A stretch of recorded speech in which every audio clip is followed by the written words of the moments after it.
Welcome back to another episode of Important Miscellaneous Talks. I am your host, Glassford Crossfield, and I am the average height of an NBA player. And today we have a very special guest with us today. Please introduce yourself. I am the dog daddy.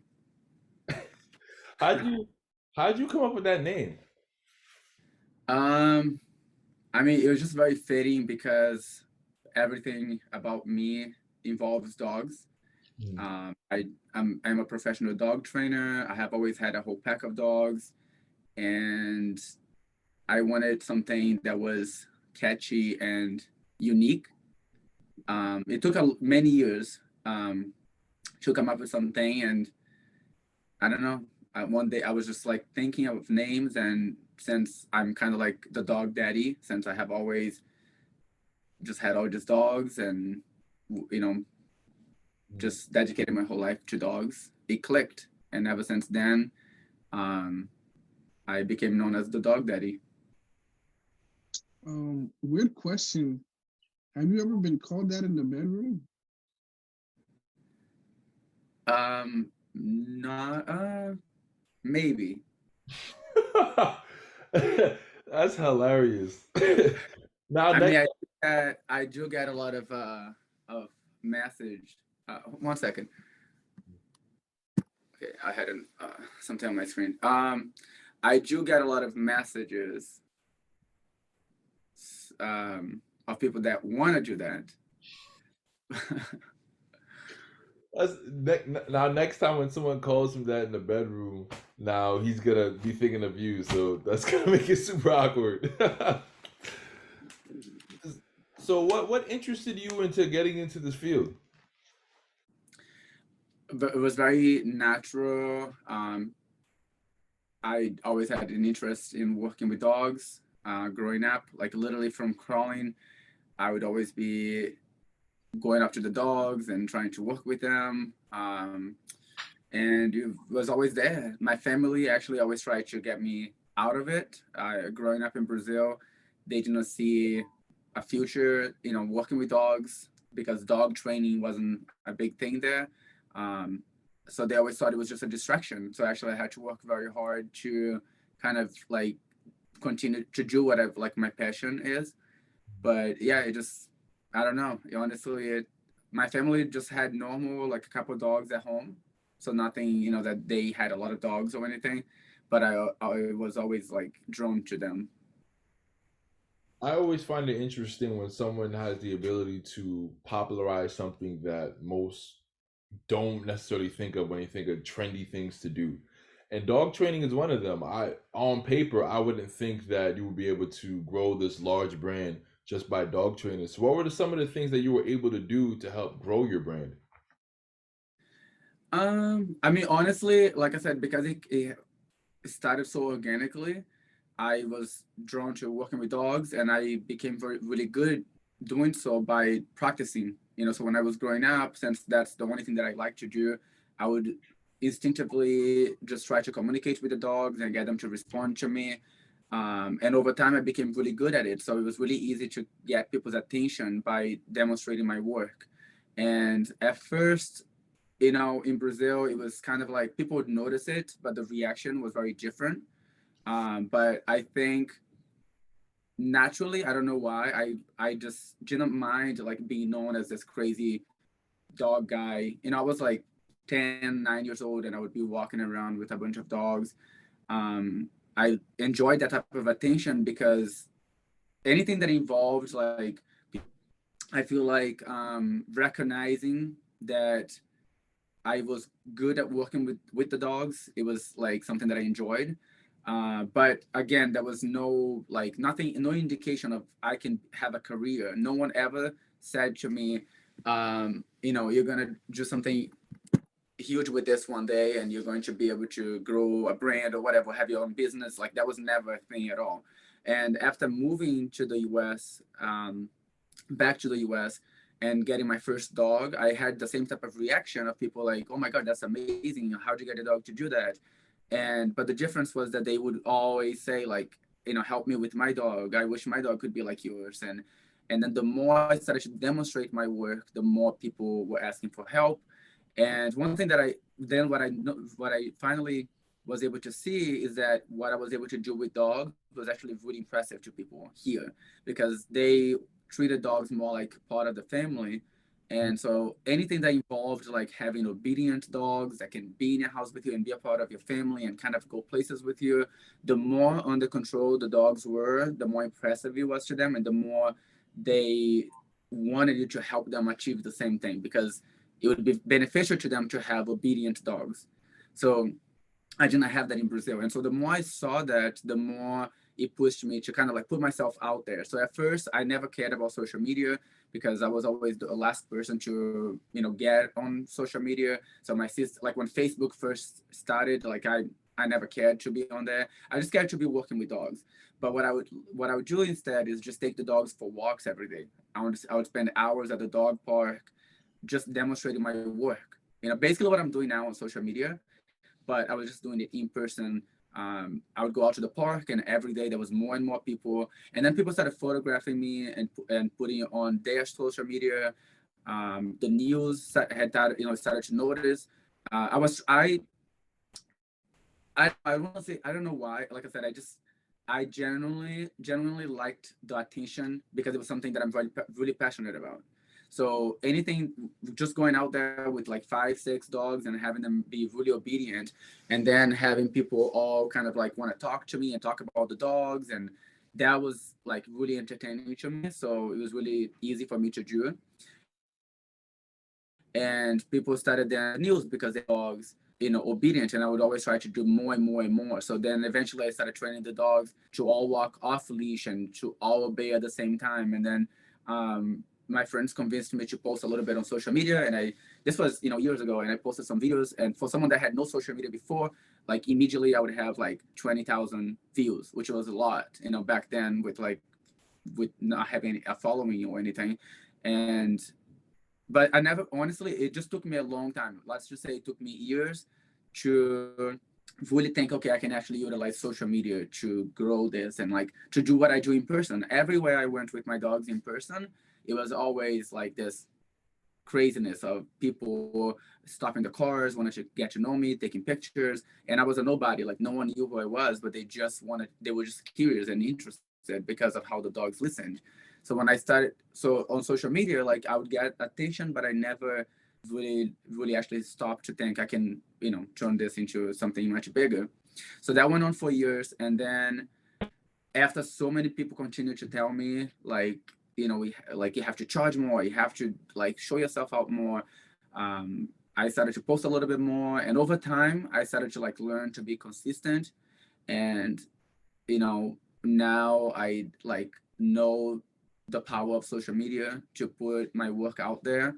Trying to be unique. I always like to I as a person, I don't like to be boring. I like to kind of like stand out. I don't want to be like the everyday person. So I just combine that with my dog training. So a lot of times, like when people look at me, I was just flying here, like I said, this morning, and um, I have a friend flying with me. We're holding the camera, and everybody thinks that I do music or I'm on TV. Like they don't think dog training. No one thinks dog training, and but that really helps draw a lot of attention towards me. So one thing that I learned is standing out and then being confident, because like after years of doing what I do, knowing that I'm good at what I do, having the feedback that I have, it gives me confidence to I get to be whoever I want to be. Dress however I want.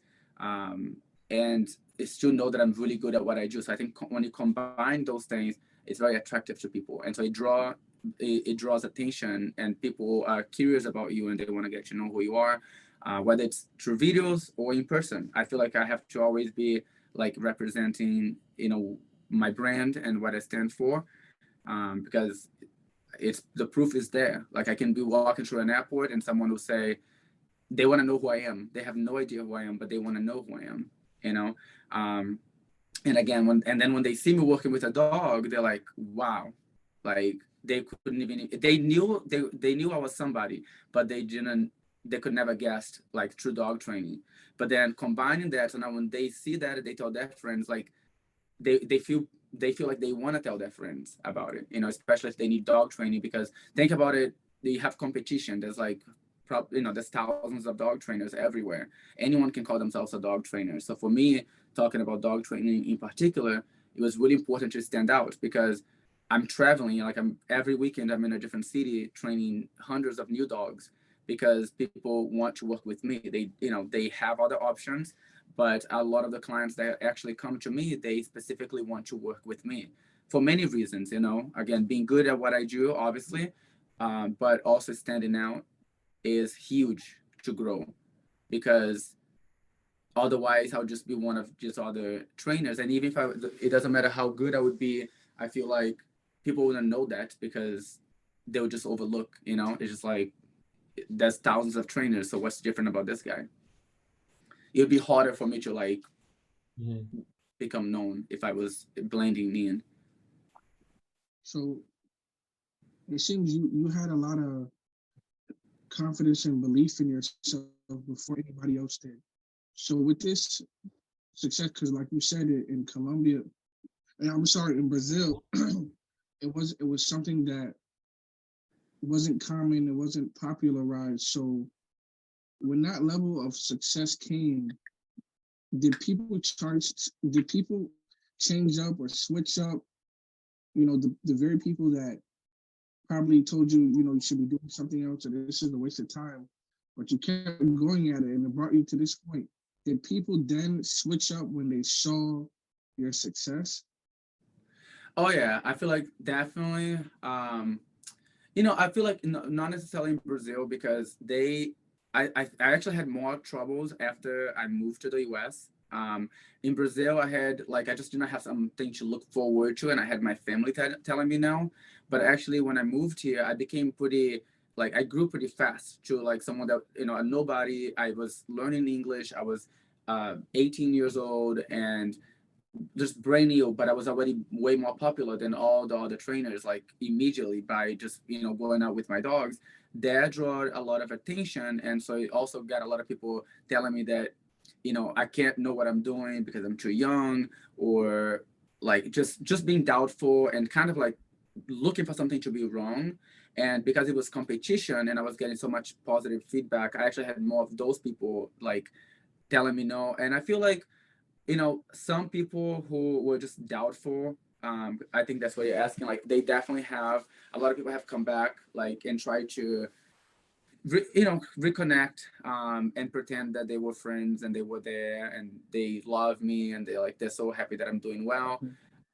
But when it's it's those people that they they didn't really care, they're just like random people. And as far as a lot of the people that who actually told me no and were against me, because it was just very kind of like new and very much in your face type of thing. A lot of them have come around and trying to befriend me and like want to work together. And it's I don't know. Some people you can forgive, other people you just gotta move on. That's a bar right there.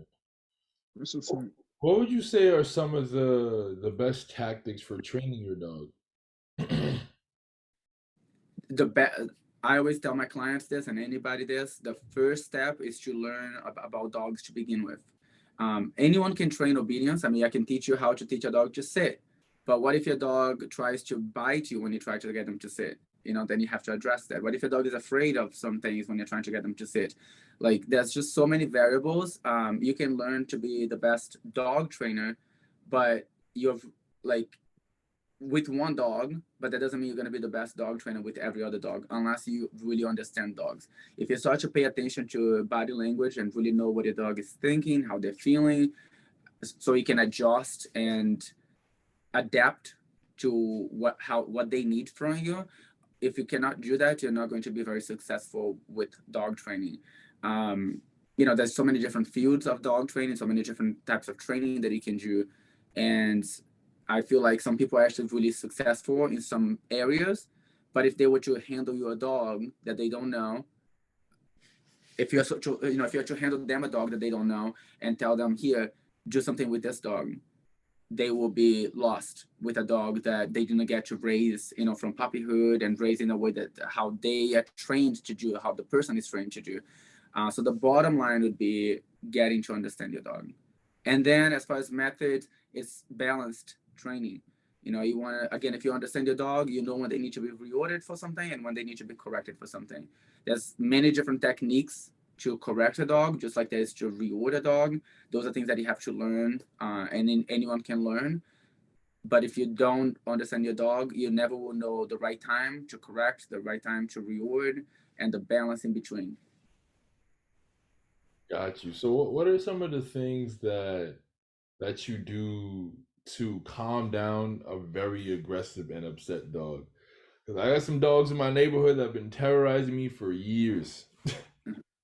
Well, so the first step is basically getting the dog under control. So there's physical corrections that doesn't have to be harsh. It doesn't have to hurt the dog, but it's basically the dog getting to understand that all those behaviors that they are showing to get, basically a lot of them are afraid of you, so they become defensive, and over time they act way more aggressive, and they are in that state of mind where they feel like they are ready to go and deliver a bite because they just practiced their mentality for a very long time. But in reality, it comes down from them not knowing what to do in that situation. When they see a stranger, they feel threatened, and there can be many different reasons for that. So the first step would be to get the dog to understand that whoever is handling them, whoever is responsible for them, will take the actions necessary to keep them safe and to deal with the situation, so the dog does not have to do it themselves. And so the dog is only going to feel that they can leave it up to you to do it if you're firm enough where when they try to be defensive, you're telling them, no, stop it. Like, I got it, I can handle this. If you don't give them that impression, then whenever they feel vulnerable or threatened, they become defensive and they become aggressive. So any dog that is like, or even if they're not aggressive, maybe they're really like rambunctious and out of control, they're bouncing around and you're trying to get their attention, but they don't pay attention to you. You need to learn to get their attention first. And there's techniques, again, with pressure, there's controlled pressure that it won't hurt the dog, but will get their attention. So you can always try with treats or a ball, but what when the dog decides to completely ignore that, and then they are bouncing around on the leash and jumping on everybody, jumping on elderly people and little kids. And again, even if they're not aggressive, they can cause a lot of problems just by behaving that way. So I would like to go and address it right to the root of the problem, which is telling the dog that they need to stop that behavior immediately. Once they settle down a little bit, you can follow up with guidance, instructions on what you expect them to do instead. That's when obedience would kick in. If you're only doing positive reinforcement, like giving them treats and food and toys, but they ignore that, they're kind of deciding when they behave and when they don't. And I feel like to fit in society with all the different variables that we're going to run into every day with your dog, if they are not equipped to deal with those situations, knowing that you're in charge of it, you basically have unpredictable dogs. You don't know what to expect from them any given day. I truly wonder, have any dogs ever bitten you? I mean, I have gotten bit, nothing severe. I have gotten bitten, a few times. I work under a lot of pressure. So a lot of my classes, like I'm doing this weekend, for example, there will be a minimum of 10 dogs all the way to 30 dogs in a single training session that I have never met before. I have never met these owners before, and they are all out of control. Like the majority of them have aggressive behaviors. They are very stressed out and agitated because a lot of them, they don't even come out of the house. So with that being said, I'm putting myself in that mess and trying to handle them. And a lot of times I'll get bit because the owners don't know how to handle the dog. Obviously, that's why they're there. And so even the little process of me like trying to take, control of the situation to help them, and also paying attention to my surroundings, there's a chance of me getting bitten. But there's no one else doing what I do. So the percentage of time that I would get bit is like very small. No one else is putting themselves in between, this many aggressive dogs on a regular basis to be able to say I get bit like, a few times a year, very minimal bites. I may never needed stitches or go to the hospital or anything like it. Literally my hand, a little nip here and there will obviously happen.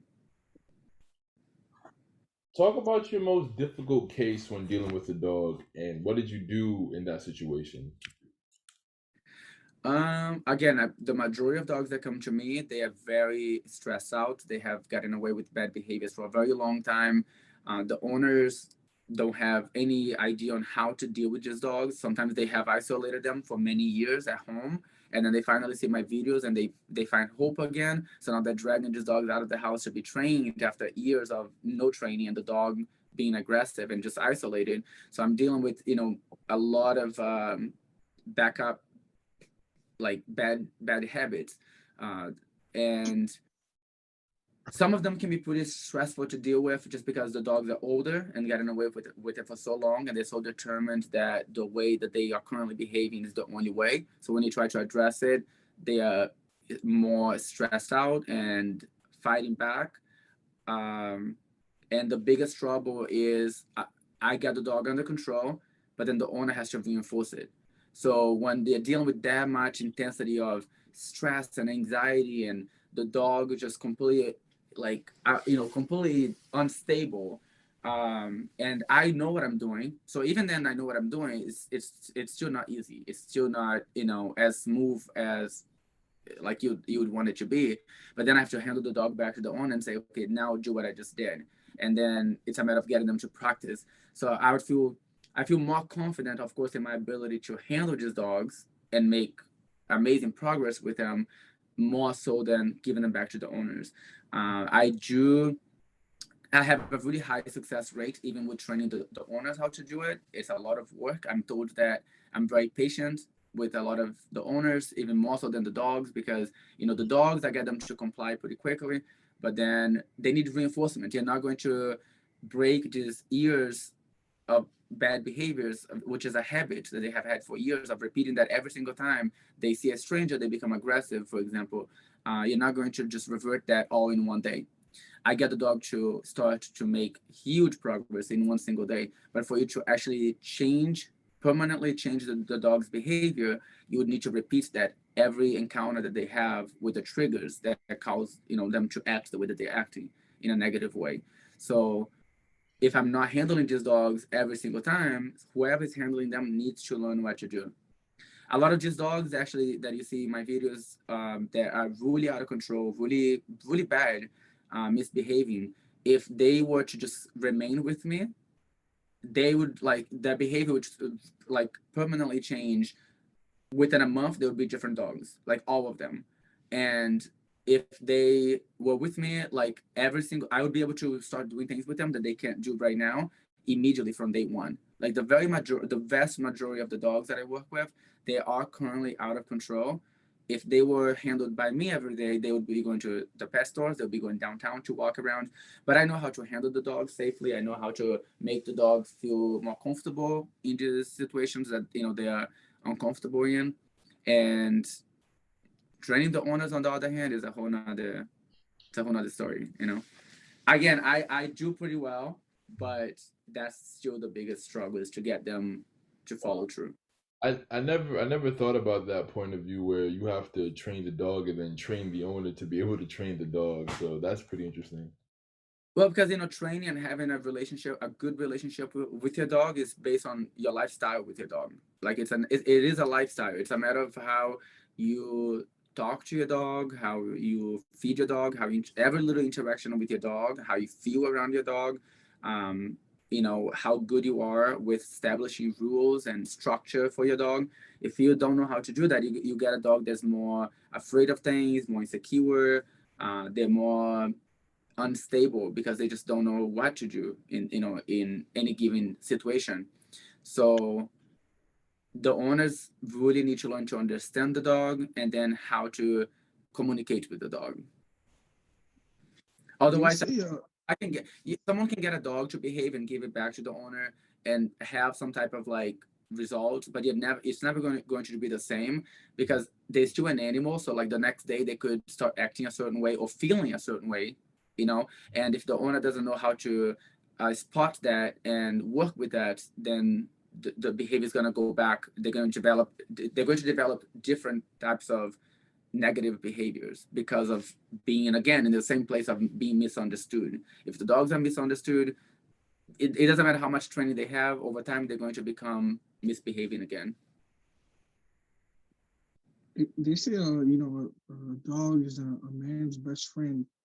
So, what are the similarities or are there similarities between dogs and people? Like, yeah.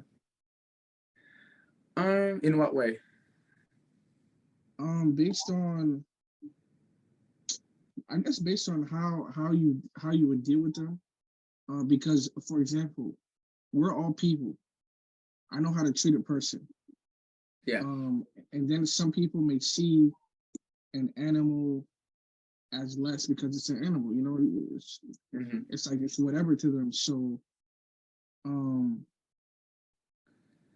what are the similarities? Should I treat it like how I would treat you or someone else? Or yeah, I guess that's my I get it. question. Yeah, so you don't have to treat them like they're less, worthy of love and understanding and patience. But you also have to realize that they function differently. They see things differently. Their mentality is completely different. So you have to handle them in a way that makes sense to the dog. So if you're trying to convince your dog that they don't have to fight with another dog that is provoking them on a leash, for example, like you do with a child, maybe with a child, you'll be able to sit them down and say, listen, let me tell you something, like you don't have to ignore them. They're just jealous of you. You don't have to do it. If you ignore them, I'll give you ice cream later. That may work for kids. For the dogs, they need to see for themselves. They need to see that you're really meaning what you say. They don't have the ability to really comprehend all these details. Obviously, they're not as evolved as us. So, in a sense, you have to realize that they need to see to believe in one way. The other way is that you have to understand that they also communicate differently. So you don't just sit down and talk to your dog and tell them and or even go first and show them, like they need to see you guiding them through that situation. And dogs are very adaptable, so there's many different ways to do this. Of course, you can even do it just using the leash, but if when you handle the leash and you're in charge of the leash, the dog is going to have that impression that you're in charge of the situation, because dogs are very physical with each other. So even the pressure of the leash on them is going to make the dog feel like they should pay attention to you. If you're just holding back, they're going to feel like completely confused. They don't know what to do. They're not going to naturally just not pull on the leash, for example. They need you to show them not to pull on the leash. You can't convince them by the same way that you convince a child, like, to stay. Maybe you can bribe them with something. For kids, you can't do that with dogs. So there's you should treat them with respect and understanding, which is really important actually. But you have to know how to communicate with them. That is very different than how you'd communicate with a person. For the dog to be able to understand, you have to kind of speak their language in a way. They're really adaptable. They learn how to understand us in the way that we communicate, but only to a certain extent. You're not going to get them to be 100% by treating them like a person. Got you. So I think that the average person that doesn't know enough about dogs, I think when they see an aggressive dog, they're oftentimes told to spade or neuter that dog. So is that something that you recommend dog owners do when they have an aggressive dog? No. So there's many things that people, they want the lazy way out. They want the easy solution. There's a lot of myth on like what will help a dog in that situation. And some of these things, it may help in some instances, but in reality, when you have a dog that is just completely misbehaving, the majority of the time is just they need more training, they need more structure. um, People want to put the dogs on medication, they want to neuter them and spay them. Those things won't just make your dog behave. It's actually pretty sad because some people just make their dog, they just make their dog gain a lot of weight. They make those dogs get fat because it will slow the dog down. But Honestly, that's, owners do that yeah, purposely. I know for a fact of people that do that. I know for a fact Ah, they start to. I don't know what goes through just people's minds, but I have seen people that just know that the more the dog is bigger, the less active they're going to be. And people do that because they are lazy. They don't really want to do the work that it takes to get an obedient dog. That you don't have. I mean, spaying them, neutering them, like I said, that won't even solve the problem. Sometimes people confuse because they don't understand like the different causes of aggression. So if you have two male dogs or two female dogs, they're intact, they have a higher chance of not getting along because they just become more territorial, more dominant with each other. But if your dog is just like trying to bite anything that they see, you know, any dog, they're acting out. That's not because they're fixed or not fixed. You know, that's just they, again, a lot of times it becomes from insecurity, but it all comes down from the same thing. They are misunderstood. They don't feel like the owners can understand them and can show them the way. So they become afraid of those situations, and then they become defensive and they become very unstable over time. Do dogs have anything that triggers them that may have them act out violently? Yeah, I mean, again, the majority of the cases of dogs that are acting aggressive is because they feel misunderstood. They feel very confused on how to act in those situations, so they become defensive. So when dogs don't know how to deal with the situation, they become nervous and they become unstable. And dogs, when they're nervous, their natural instinct is to become defensive to protect themselves. So if they, and there's many different reasons for that. You know, this could be just something psychological that the dog associates people with fear because they weren't socialized. Sometimes they get spooked by someone. Like you literally can run towards a puppy, and the puppy gets scared of you. And now every time they see a man, they're scared of men, and they back away, they shy away. And then as they get old a little bit, people don't get close to them. They kind of bark a little bit. They charge at you a little bit, and you back off. The next thing you know, they're violently pulling to against the leash to get to you because they learned that it worked. If they show aggression, it scares you away, and that aggression came out naturally out of instinct, and think of every other scenario. Like you can go, it can be anything. You can be driving, walking your puppy, and then a car drives by and your puppy just gets scared by that noise. And if you do the right thing, you can easily solve that problem instantly. You just correct your dog, tell them no, there's nothing to be afraid of here, keep moving. If you let them back away, you pick them up, or you let them bark at the car, any of those behaviors will teach the dog that if they do that, that's what's keeping them safe from that car. Now think of any other scenario. It could be all the same thing. It could be skateboards. It could be other dogs barking towards them. It could be people wearing hats. It could be anything. If the dog associates that with something that spooked them and became scary, it's going to remain scary unless you show them that they don't have to be scared of it. And they only understand if you grab that leash and you literally tell them, let's go. There's nothing to be afraid of here. If you try to sit down, like, oh, it's okay, you don't have to be afraid of it, they don't understand that. They're just going to become more confused, more afraid, and again, more defensive. There's a exception of dogs that have psychological issues as well. Like I have worked with dogs that had health concerns, health reasons why they became like that. I usually can identify this by asking the owners questions and kind of really trying to observe the dogs. So I have identified dogs that were almost 100% blind. They were just seeing like things were all really weird for them, and the vets couldn't identify that, and the owners couldn't even know that the dog wasn't Wow. completely blind, but because of the way that they were looking at me.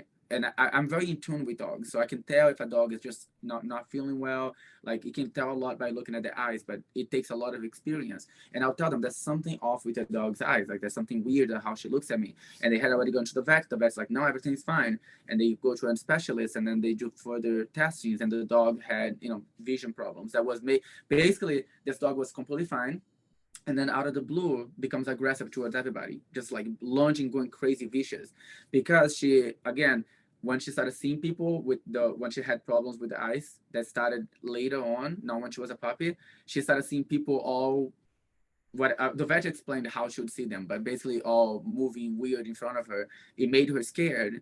And I wasn't there, but I can just tell you, it's all the same thing. They start with shying away, they back away a little bit. They do a little low growl. People avoid them. People just walk away. Now they learn that if they get scared again, that's what they need to do. And then over time, she became aggressive towards people because she couldn't see people for how she's used to looking at people. And after they did the test, they found out that that was the cause. I mean, I was still able to help through training because it can still teach dogs that they don't have to be afraid of things that they don't understand. because you understand it and you can make them feel safe, and the dog is still able to recover. But there was no other way for you to convince that dog to be okay, because if you don't understand dogs so deeply, then you not even know why she's afraid. You just think that she's unpredictable, she's weird, like she just decided not to like people. And in reality, there was a bigger reason for that. What would you say is your favorite breed of dog if you have one? Definitely German Shepherds. All my dogs, my personal dogs, are all German Shepherds. Yeah, Interesting. they're black. The black dogs on my page, they're black German Shepherds. What One made German Shepherd. yeah. What made me like the breed? Yeah.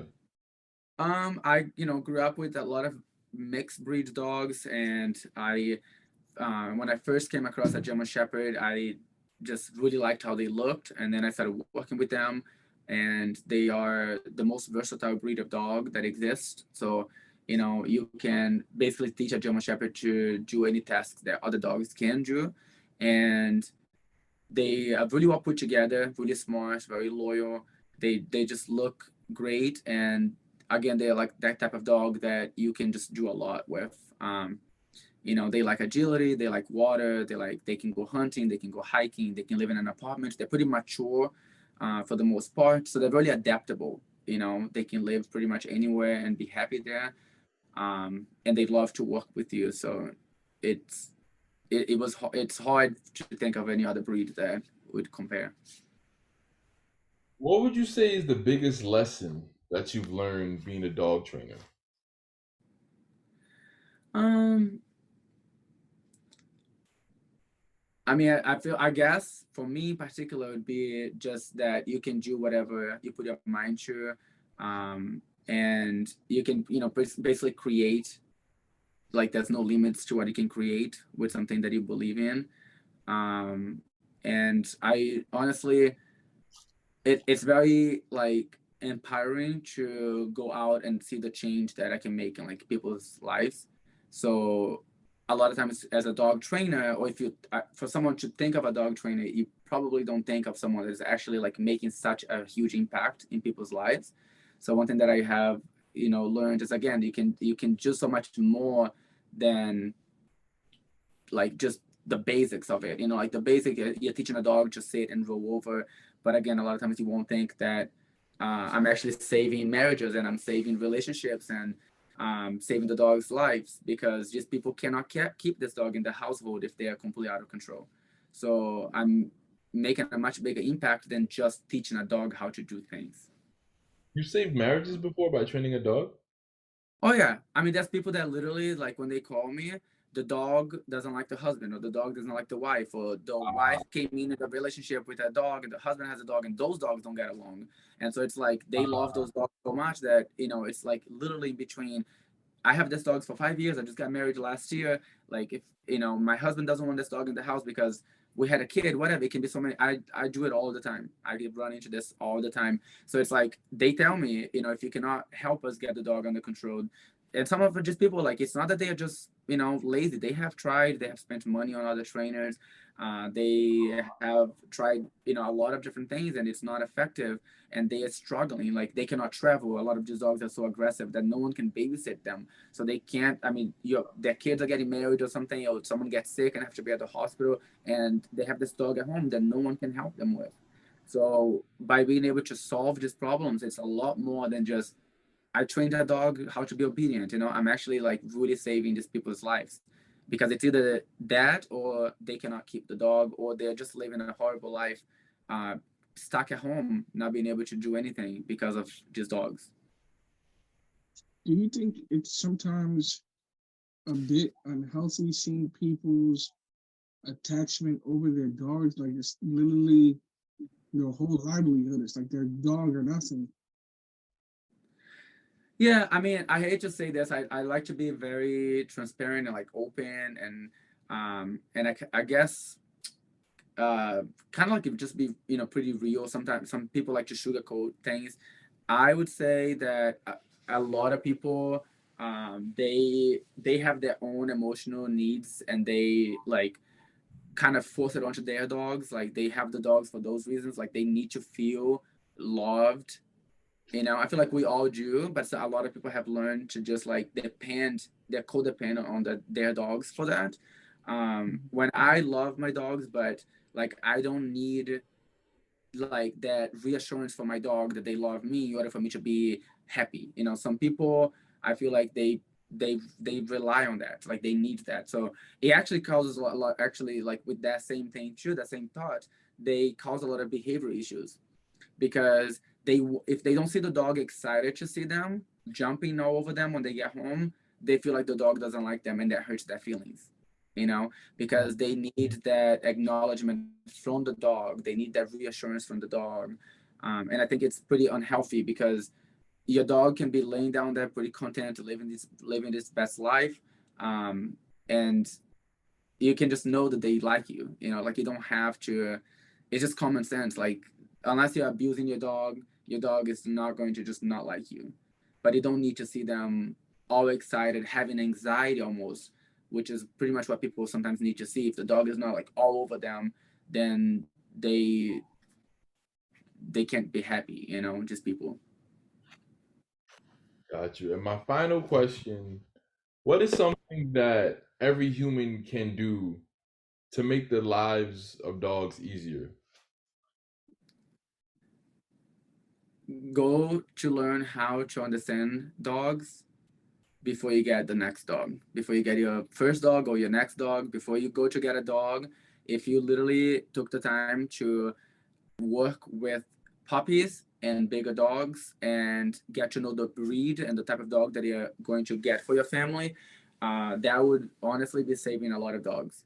Because even with the dogs that I work with, a lot of them, you know, the owners never had dogs before. They get a puppy, they don't really realize what a puppy is. They don't know that puppies will do certain things that are very natural, and they that seems to overwhelm a lot of just people. And they don't know how to train the puppy because they just don't understand them. They didn't really know what they were getting into. If they had spent a good amount of time actually learning and just getting comfortable, sometimes really even just getting comfortable with being around dogs, because a lot of times they get a little puppy that is going to grow much bigger and they quickly become overwhelmed by that dog just because it's something that they are not familiar with. They're not comfortable around a dog that is 80 pounds, 100 pounds, you know, excitable. That energy alone sometimes is really overwhelming to some people because they didn't take the time to know what a dog is. So I would say take the time to learn dogs, learn how to train dogs, and then do your homework on the type of dog that they're going to get, and then finally go and select the perfect one, the perfect individual dog as well, because they're all an individual, to make sure you're getting the perfect one to fit your lifestyle. You said interview the dog? Well, yeah. So you should learn overall. You should learn about dogs in general. What dog, common things that dogs do, how to handle a dog, how to be around a dog of different sizes, and then when they're ready to actually select a dog, dogs are all different individuals, and where the genetics play a role on how the dog is going to turn out, as well as where the dog is born and how they're raised from day one. So if you don't have a lot of experience with dogs, you have to be really careful, especially on what type of dog you're going to bring into your home. What's the energy level of that dog? What are the temperament of that dog? So again, you got to bring in consideration the breed and where they come from, as well as each individual dog. I A sincerely German Shepherd is not all going to be like my dogs. You know, my dogs are, they're trained a certain way, but they also are already born a certain way. If I get a German Shepherd that was born in someone's backyard with bad genetics and they didn't get handled properly, and they have just been like breed, you know, without any standards, like you're not paying attention to the health of the dog and the trainability and all of that, that dog is not going to be the same as my dogs when I get one, you know, because all those things play a big role. So no matter how much training you have done, if you don't select the right dog for you, you're still not going to be successful with raising them because you don't expect that they're so different. You have to understand that they're very different from each other. For all these different things will, you know, play a role in how your dog is going to turn out. I sincerely appreciate you taking the time out to speak to us. Yeah, Me, of course. It was a pleasure. he just landed in Tennessee today and still came onto the podcast, man. Make sure you go follow his stuff. Everything will be in the description. Make sure you subscribe to this channel, and I love you all. See you later.